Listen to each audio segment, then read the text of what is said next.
So tell us some of the things that home buyer should be thinking about before let's say even before they start going out looking at homes.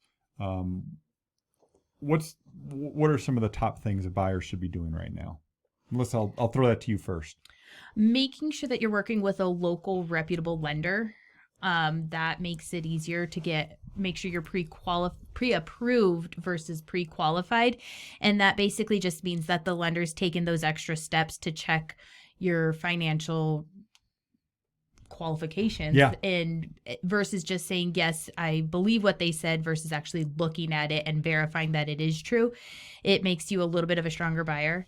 And then also having some flexibility. If a house hits the market and you can't see it for 4 more days, you may not make it to that house. If it's a good house, I mean, median days on market for March was 4 days, which means, what was the stat I pulled the other day? It was 65% of the homes in our current market are selling within 6 days. Absolutely. Basically immediately, as soon as they come on the market.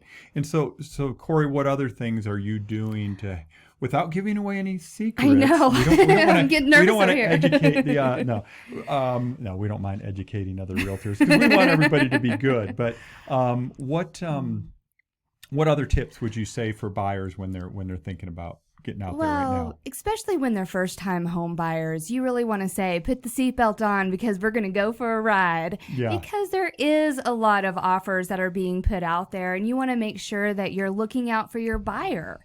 And so when somebody comes in with, $40,000 over cash and no appraisal and everything looks so good, that may not be the best one for your buyer.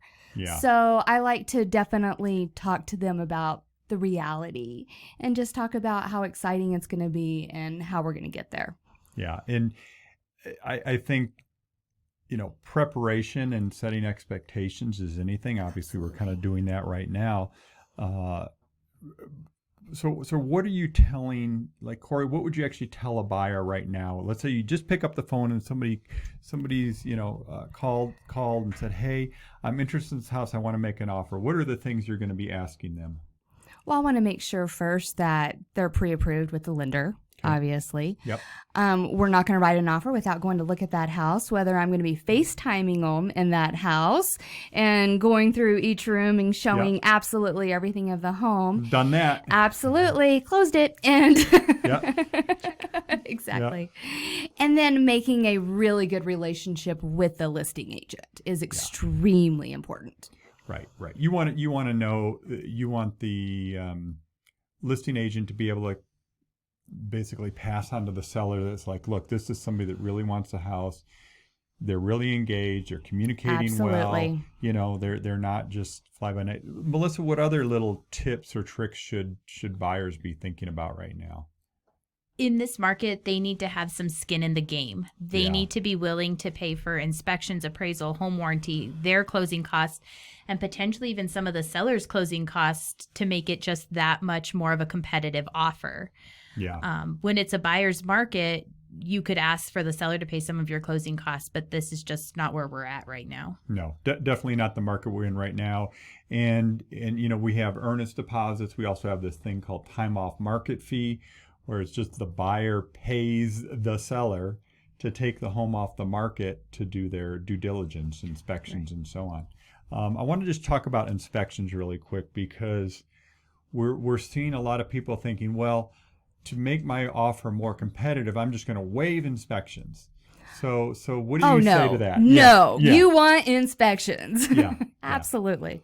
So one thing you can do, Melissa, though, is waive the basically asking for major repairs, correct? Right. You could say you only want repairs that are safety concerns or lender required repairs, because during the appraisal process, if the appraiser might call out some dry rot, and that would have to be something that would get repaired during that time, but you're not going to ask for the light bulbs to be replaced or never the something, well, cosmetic stuff or again, a new hot water heater because it's end of useful life, right? Whatever that means. So, right. So that could be one of those things that makes your offer stand out, is to say, okay, I still want inspections, right? I want to know what the property is like, but I'm not going to be, asking for, $5,000 in repairs. Right. Once we get to that point. And then the other thing is, with as many offers as we're getting, the seller could say, that's fine. You just asked me for $5,000 in repairs, when another offer came in and said that they're not going to ask for any repairs. So go ahead and try to find another house. So, Melissa, I just want to ask you about sellers, because you work with a lot of sellers as well as buyers. And what are you telling sellers when you're listing them or meeting with them to get their home on the market? What are you telling them? What are you preparing them for? Well, I just had a house that went active this weekend. We already have so many showings that they are planning to be gone for the weekend, and we're going to review the offers on Sunday. Yeah. There's over 30 showings, and that can get overwhelming for somebody who's living in the house, because you're basically home for 10 minutes and then have to leave again. And especially if there's pets or children, plan a little weekend getaway or. Yeah. Well, and what's happened with this market, we know, certain homes in certain price ranges in certain parts of town, we know there's going to be multiple people that want to see it right away. Right.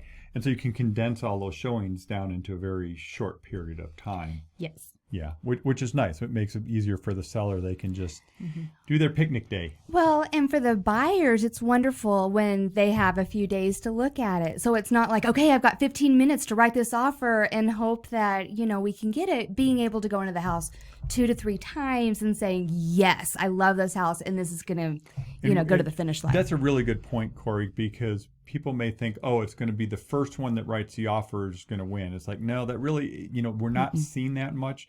Most sellers are asking, for, showings like one day, and then they'll review any offers that come in the next day. And that's really common now. It's not across the board, but just understand we're seeing most of that. But it's helpful for our buyers for that to happen. Well, definitely.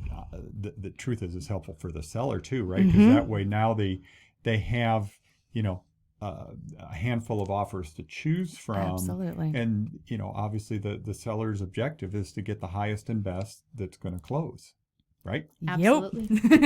That going to close, Melissa, let's talk about that real quick. Let's go back to that whole conversation about reviewing offers if you're on the seller side. Yeah, I had a friend, and she was like, hey, my friend didn't get a house, and they wrote an offer 25,000 above list. And I was explaining that just because it's 25,000 above list, that's not always the best offer. Right. Is it going to appraise? Probably not if they were already pushing the value. So there's just a lot of other components to an offer than price. Are you offering the sellers to stay in a couple extra days so they can move out on the, slowly and at their leisure? Yeah. Are you waiving the repairs? Are you offering above appraised value but bringing cash to the table? So there's a lot of components, and that's where that experience comes to play versus saying, wow, we got an offer 50,000 above, let's take it. Yeah. Well, when appraisal comes, that's when there's going to be a crash and burn. Yeah. And we won't go deep into appraisal right now, but understand that if there's going to be financing involved, there's going to be an appraisal. The appraisal's job is to justify the value to the bank that they're making a safe loan. And so if they just can't justify that the value is there, even though somebody's willing to pay that price, it's going to be a challenge. It's going to be a challenge. Absolutely. And so some people are, well, Corey, you know this, right? They're making offers over list price. Absolutely. And you're going to say, what, they'll waive the appraisal contingency? Or up to a certain dollar or amount. Up to a certain dollar amount, yeah. So that's one of those other things that we're seeing a lot of right now.